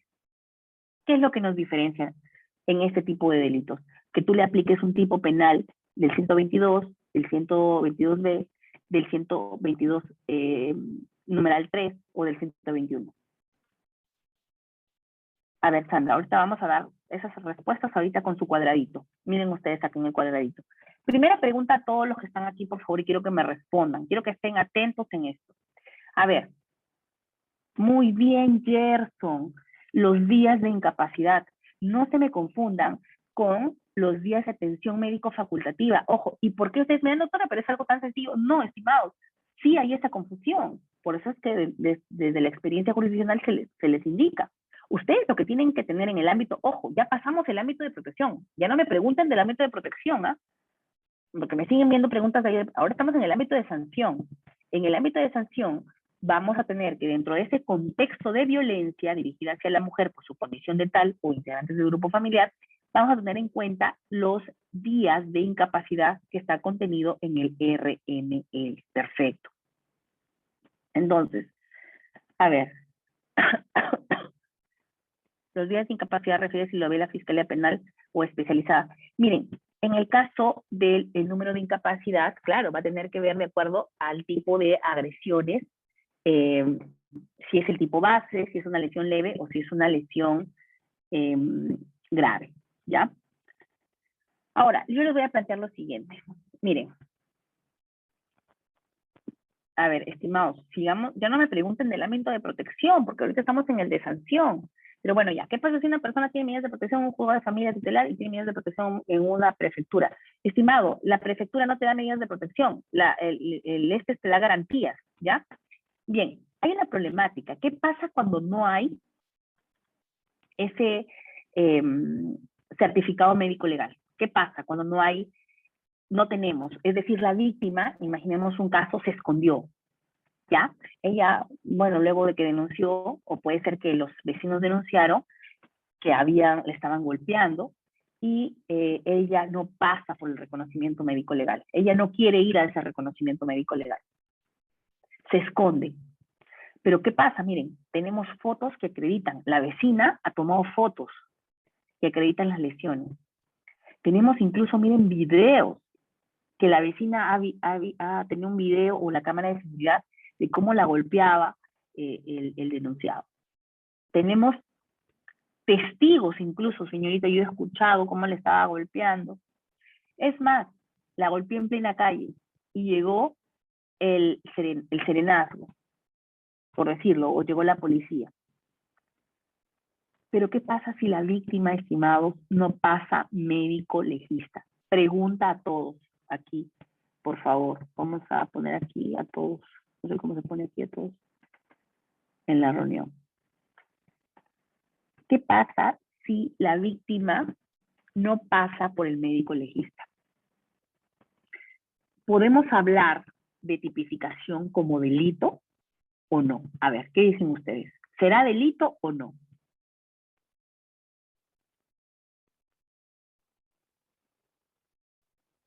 Gerson, ya. A ver, ¿por qué crees, Gerson? A ver si me puedes sustentar tu respuesta en el tema de la demostración de la lesión que tú me estás hablando. Pues estamos hablando de todo un ámbito, no es delito, dice Estela. Muy bien. ¿Y por qué no será delito, Estela? A ver, ¿por qué no será delito? ¿De qué tipo, esta tipología que estamos viendo ahora, qué exige? Miren, este tipo de agresiones que se puedan dar o lesiones leves o lesiones graves, o estas agresiones dentro del 122, nos exige para su configuración un resultado médico. Esto, ojo, por favor, lo voy a escribir acá grandísimo. Muy bien, Mari. Resultado médico. Resultado médico, perfecto. Y un resultado médico que tenga un quantum, ¿verdad? Lo que me dice ahí, un quantum. Vamos a escribir acá, quantum. ¿De qué? De número de días de incapacidad. De incapacidad, no estamos hablando de atención facultativa, ojo. Sí o sí se necesita el CML. Bueno, hablemos de RML, ¿no? Ahora, ¿qué pasa? Estaremos dentro de un delito o estaremos, claro, porque sí que no requiere, perfecto. A ver,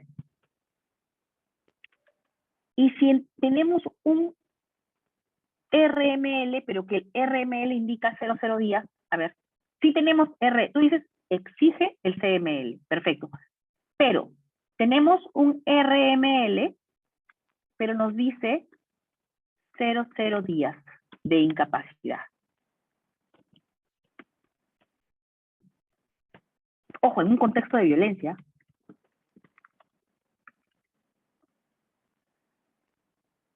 sí tenemos, o sea, sí va al médico, sí va al reconocimiento médico legal, va, pero el certificado nos sale 00 días. ¿Será delito? Muy bien, Sandra. No, Romenala, ¿por qué es típico? A ver, Sandra, sería una falta. Siempre y cuando estamos hablando, ojo, de un contexto de violencia, Sandra, porque tú bien sabes que si no está dentro de un ámbito de violencia, ahí sí no estaríamos ni ante una falta. ¿Qué le aplico ahí si sale 00 días, estimado? A ver, ¿quién me revisa ahorita, por favor, el artículo? Muy bien, Milton. Milton, si alguien puede prenderme su audio, por favor, para que me ayude, porque estoy violencia sin lesión. Muy bien. Maltrato se llama, Estela, ¿verdad?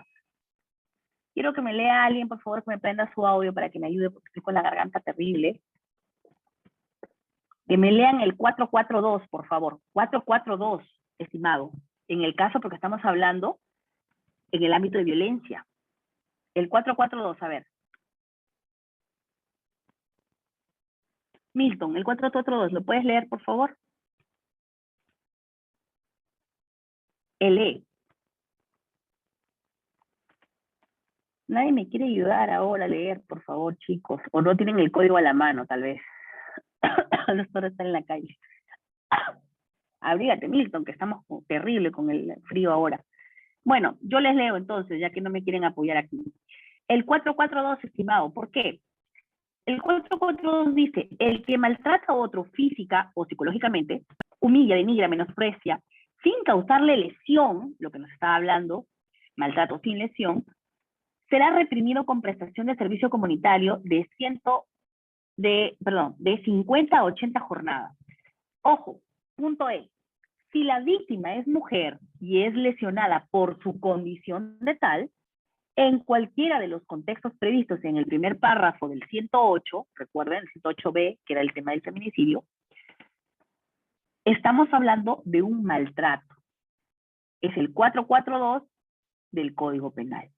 Pero, en este caso que yo les había puesto, era que sí había ido al médico legista, tenía un RML, pero tenía 00 días. Perfecto. Ahora, recordemos que esa es una problemática vigente porque hay muchas de las víctimas que específicamente alegan justamente haber sido agredida físicamente por su pareja en un contexto de violencia, pero pasa de que, no sé si ustedes han tenido aquellos golpes, por ejemplo, que se hacen con la toalla mojada, que saben estos agresores golpear a sus víctimas, me imagino que han tenido ese tipo de casos, y que muchas veces, miren, en los RML puede salir un número muy bajo de días de incapacidad o incluso 0 días. Entonces, el problema justamente es de que hay una problemática aquí de que la agraviada pasa o es golpeada a través de, por ejemplo, en un espacio con agua, para que justamente no tenga esta, ¿cómo se le puede decir? Muestras de violencia, ¿no? De que ha ejercido violencia física en su cuerpo. Perfecto. Entonces,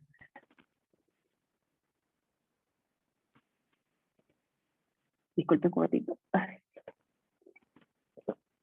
Ya. En este cuadro ustedes pueden ver el cuánto según el certificado que usted tenga a la mano, puede decirme qué pasa si mi certificado, o perdón, mi reconocimiento médico legal me dice más de 10 días, pero menos de 20 días. Aquí en este caso le he puesto con naranja, porque se da de 3, el tipo de, la consecuencia penal de la pena es de 3 a 6 años. Ojo, cuando tengo un RML mayor de 10 años, yo ya podría pedir incluso, en este caso, se podría pedir prisión preventiva, de acuerdo al 268, porque ya es una pena mayor a 4 años, o mayor a 4 años la prognosis de pena, entonces se podría dar una prisión preventiva a partir de lo que es el naranjita. Hay algunos que me preguntan y me dicen, doctora, ¿por qué usted en el 121B, que está acá, dice, si el artículo no resta, que tiene que ser más de 20 días? ¿Por qué usted consigna acá en su cuadro comparativo que es más de 20 días, el RML? Ustedes aquí en este artículo tienen que remitirse al 121B, que está referido a las lesiones graves, y establece el 121B más de 20 días. Ustedes lo pueden revisar. Entonces, el cuadro queda de la siguiente manera: menos de 10 días, más de 10 días, menos de 20 días y más de 20 días. Esta es la consecuencia penal de 1 a 3, de 3 a 6 y de 6 a 12. Ahora, la inhabilitación. La inhabilitación se puede dar como la incapacidad para también el tema del ejercicio, temas de familia, el ejercicio de la patria potestad, la tutela, la curatela, de acuerdo al artículo 36, numeral 5. Prohibición de aproximarse, esto es como una medida adicional que se da, que es como parte de protección, tanto de ese alejamiento o esa prohibición de aproximación a la víctima como también a sus familiares, de acuerdo al vínculo que determine el juez. Y también se puede dar, dentro de esa inhabilitación, la suspensión y extinción de la patria potestad. Ojo, este tipo penal del 122B, 122CN3, numeral 3, literal C, 121B, nos exige un tipo subjetivo doloso, es decir, con conocimiento y voluntad.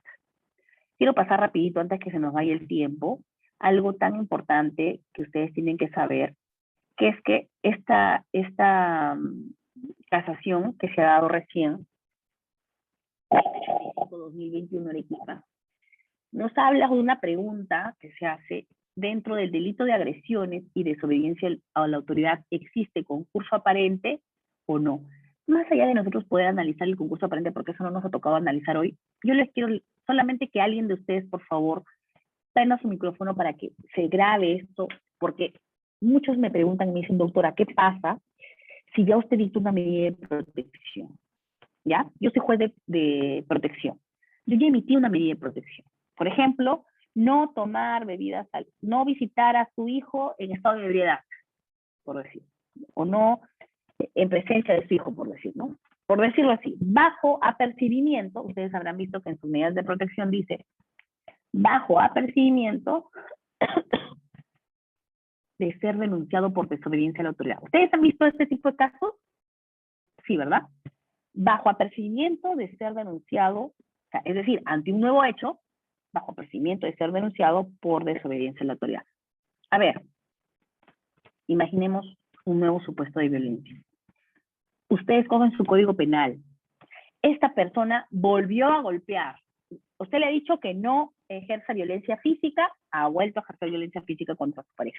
Y ha estado, ojo, correctamente notificado, porque este es otro cantar, es decir, no ha habido notificación efectiva o eficaz en este caso, y no se convalida la notificación, por ende vuelve a notificar, por ende no se podría iniciar el proceso de desobediencia a la autoridad, porque es lo primero que revisa el fiscal.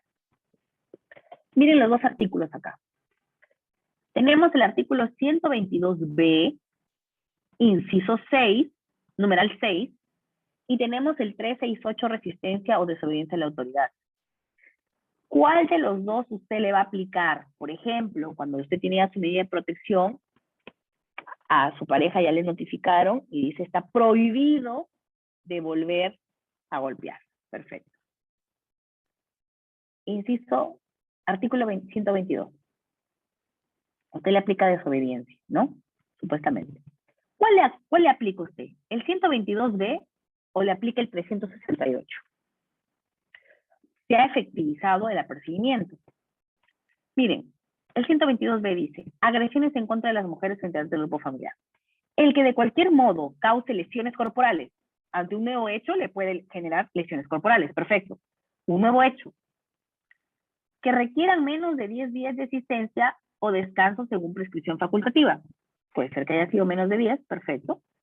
O algún tipo de afectación psicológica. No estamos viendo la psicológica, la física.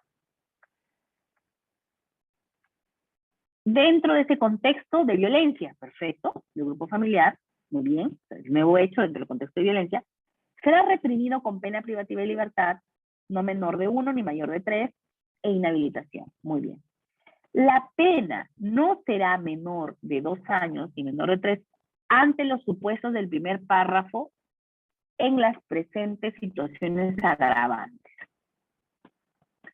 El 6, porque hay varios, ¿no? Del 1 al 6. Si se contraviene una medida de protección emitida por autoridad competente. Miren ustedes. O sea, yo le puedo aplicar una pena no menor de 2 años ni mayor de 3 años.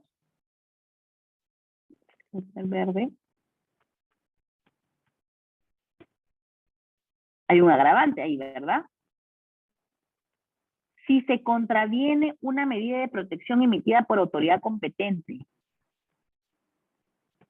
Si se contraviene una medida, es decir, si yo ya le notifiqué con la medida de protección y ha vuelto a realizar ese mismo hecho de violencia, puedo aplicar el 122b, si se contraviene una medida de protección emitida por la autoridad competente.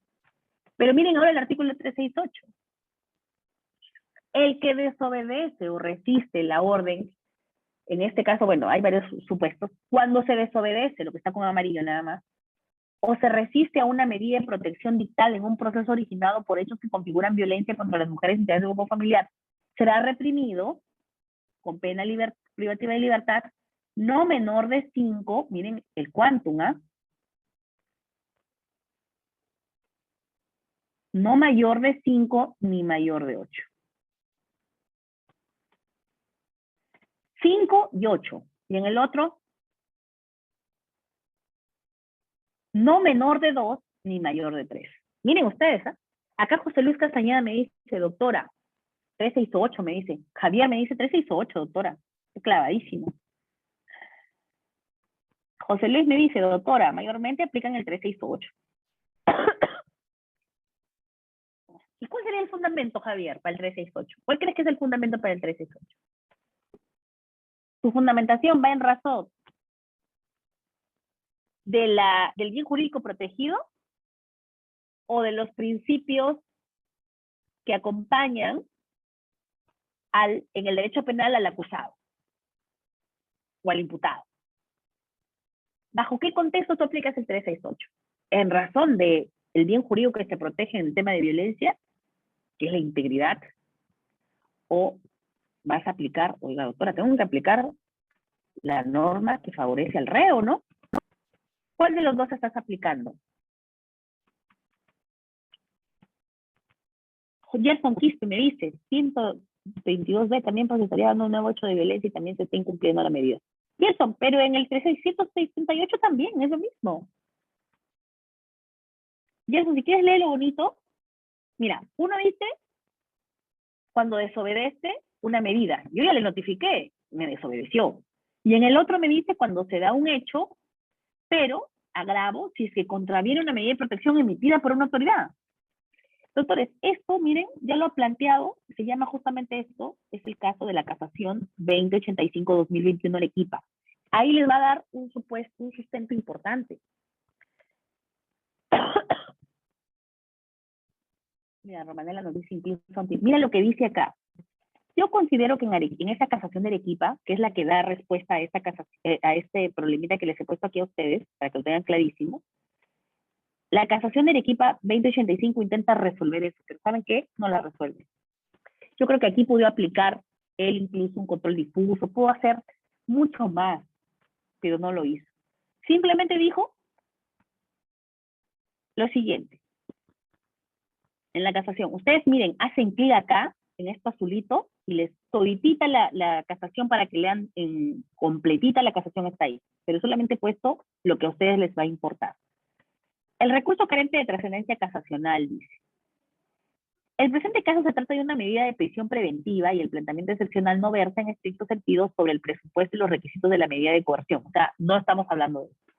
Debe entenderse desde un juicio de tipicidad, ellos aplican el juicio de tipicidad, que solo será relevante un examen sobre el particular si se niega de uno u otro modo la necesidad de una pena superior a los 4 años de pena privativa de libertad. Ojo, si estábamos en el no menor de 2 ni mayor de 3, no había opción, ¿verdad? Si estamos hablando acá, no menor de 5 ni mayor de 8, acá clavadito sí podía ser la prisión. Perfecto. Dice, en una pena superior a 4 años. Además, si se descarta el peligro, bueno ya. Por lo demás, entre los artículos, acá está la respuesta. 368 y 122b, párrafo final, numeral 6, lo que lo hemos detallado. El Código Penal existe, ¿qué dice? Un concurso aparente de leyes. Pues de lo contrario, se producirá una vulneración del nebis in idem. O sea, en razón, no está que valora lo que me dijo acá mi estimado Fernanda, me dice, en razón del bien jurídico protegido. Lastimosamente, Fernanda, no se está tomando en cuenta eso. Se está tomando en cuenta los principios que le favorecen al imputado. ¿Por qué? El nebis in idem, por ejemplo, que se resuelve a favor del artículo 122b. Miren, no el 368. Es decir, una pena menor, ¿verdad? La pena que no da ni a los 4 años. O sea, no menor de 2 ni mayor de 3. Es el 122. Mal, ¿no? Mal dentro de la perspectiva de protección, pero bien dentro de los principios que enmarcan el proceso penal. ¿Bien? Que se resuelve a favor del 122 del Código. Más allá de la incoherencia, mira, los Supremos dicen, bueno, más allá de que sí, pues hay una incoherencia, ¿no? Del legislador al fijar una pena menos grave a la conducta que importa un mayor injusto. Es decir, oye, si estás ya notificado, has vuelto a cometer desobediencia a la autoridad, has vuelto a cometer el hecho pese a estar notificado, entonces se deberían aplicar pues algo mucho más grave, ¿no? Porque generado es un nuevo hecho que estaría contraveniendo una medida de protección. Sin embargo, como lo estás abordando en dos tipos penales y uno tiene un menor supuesto y el otro tiene un mayor número de años, ¿cuál es el que, en este caso, según los principios penales, no según los principios del bien jurídico protegido, sino del principio de, en este caso, penal, será esta pena que es mucho menor? Eso es lo que dice la casación. No se planteó un tema jurídico referido a la prisión preventiva, por eso que no se podía dar prisión preventiva. Por eso es que no se podía dar en este caso, por eso analizaron y dijeron no. Incumplió, perfecto, pero no le puedo dar prisión preventiva porque no supera la prognosis de pena, que era mayor a 4 años, ¿verdad? Miren, rapidito, antes que nos quede esos 5 minutos, me imagino, disculpen la molestia, ¿se está leyendo lo que he venido escribiendo? Juan Aldana, ¿me has escrito algo acá? Disculpa, no. Acá, a ver, Juan, disculpa. El 122 solo se refiere a los que estén considerados para menores a 10 días de incapacidad. No, es que escúchame, aquí, Juan, no te había leído, discúlpame. El 122, ojo, guión B. Bien, estamos hablando desde un día a 10 días, porque si hablamos de 0 días ya hemos visto que es falta, ¿verdad? Eso está claro, pero dentro de un contexto de violencia. Es el 122B. Perfecto, a ver, otro que me ha escrito Juan, tal vez no lo he leído por acá, a ver, otro más, Juan. Doctora, acá, discúlpame. A propósito del informe médico, ¿cuál es la consecuencia jurídica si el perito médico legista no acude reiteradamente al juicio oral y se prescinde de su declaración? ¿Favorece o le es desfavorable al imputado o a la víctima? ¿Pierde peso esa prueba, más aún si el único medio probatorio presentado por el Ministerio Público?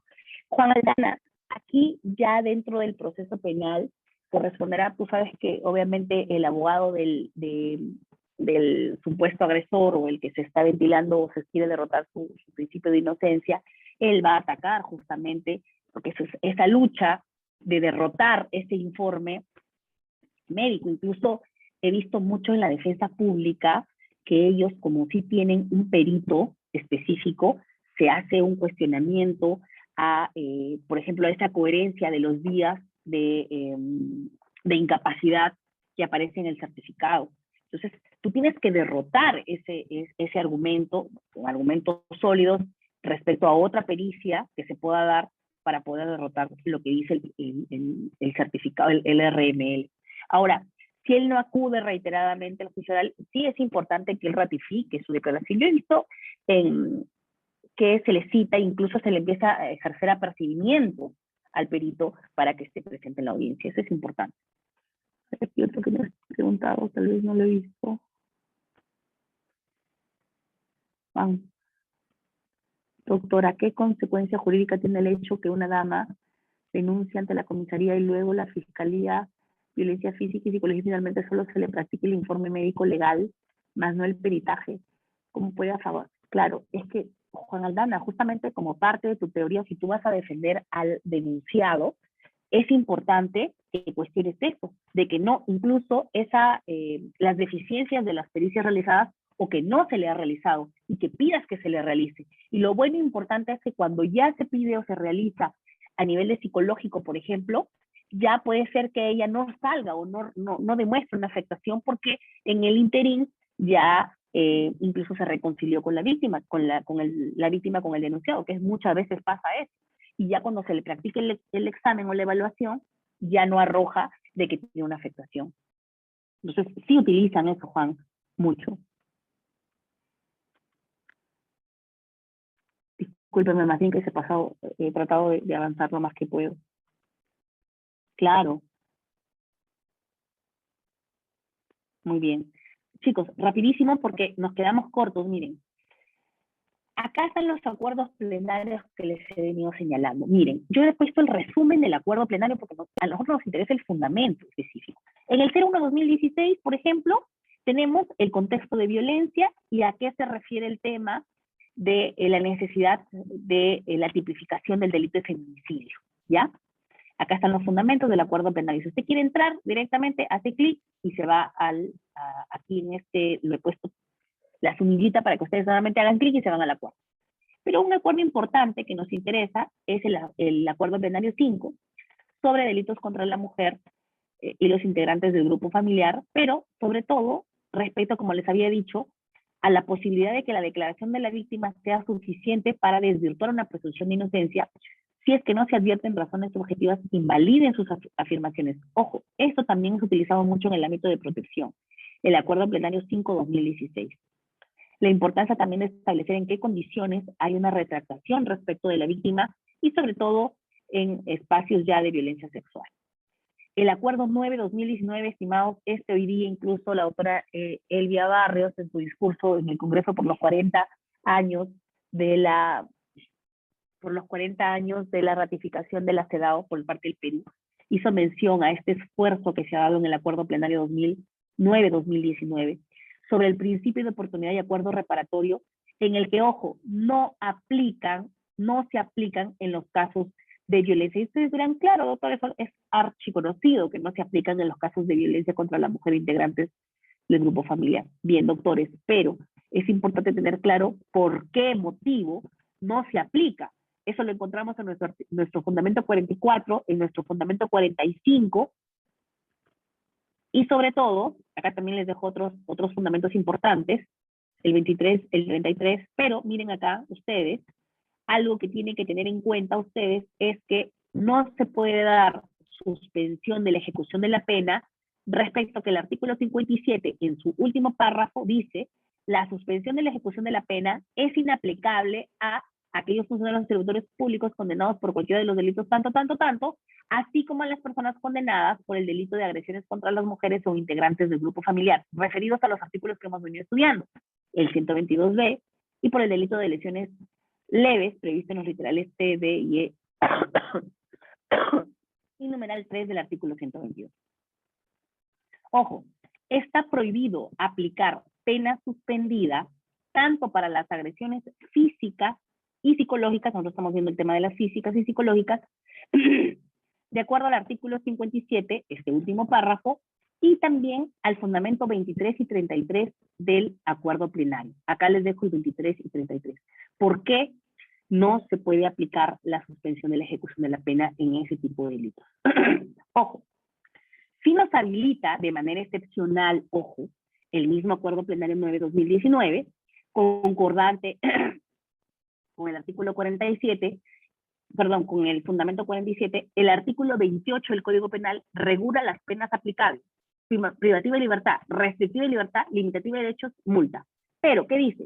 Se habilita convertir la pena efectiva en jornadas de prestación de servicios a la comunidad, que son trabajo gratuito los sábados y los domingos, según el fundamento 47 del mismo acuerdo plenario, que ustedes lo están viendo acá, pero excepcionalmente en agresiones psicológicas, miren ustedes, en el ámbito solo psicológico, los jueces de juzgamiento podrán imponer reserva de fallo condenatorio, pero solamente de manera excepcional en el tema de agresiones psicológicas. Eso también lo dice nuestro fundamento 47, las alternativas punitivas que el Código Penal reconoce al juez, asimismo comprenden la suspensión de la ejecución de la pena privativa de libertad, 57, o imposición de reserva de fallo condenatorio, claro, en tanto se cumplan los supuestos que habiliten para ello. Bien, doctores, también he puesto un resumen ahí del acuerdo plenario 2, casaciones que ya no nos va a dar tiempo de analizar, pero como les digo, este material está desarrollado de tal forma que a ustedes les permita cualquier duda ser resuelta a partir de este material. Bien, estimados, siendo las 10 de la noche, disculpen más bien que estoy con la voz un poco que me abandona, pero hemos logrado cumplir con las 2 horas de clase. Así que les agradezco mucho. Sandra, muchas gracias. Muchas gracias, Juan. Les invito a seguirme en mis redes sociales, me encuentran como Tania Bocanegra. Estamos promocionando las conferencias que venimos dictando a lo largo del país en las Cortes Superiores de Justicia. Estamos ya el fin de mes, el 27, 28 de octubre, vamos a estar en Ayacucho, estimados, gracias al Colegio de Abogados de Ayacucho, a esta invitación, y también a la Corte Superior de Justicia de Ayacucho vamos a tener la oportunidad de conocernos y dictar una conferencia referida también al tema de violencia. Muchísimas gracias por su atención, estimados. Así que, ya saben, podemos seguir esta conversación en mi Facebook. Me encuentran como Tania Bocanegra. Muchísimas gracias. Yo los bendiga a ustedes también. A cuidarse.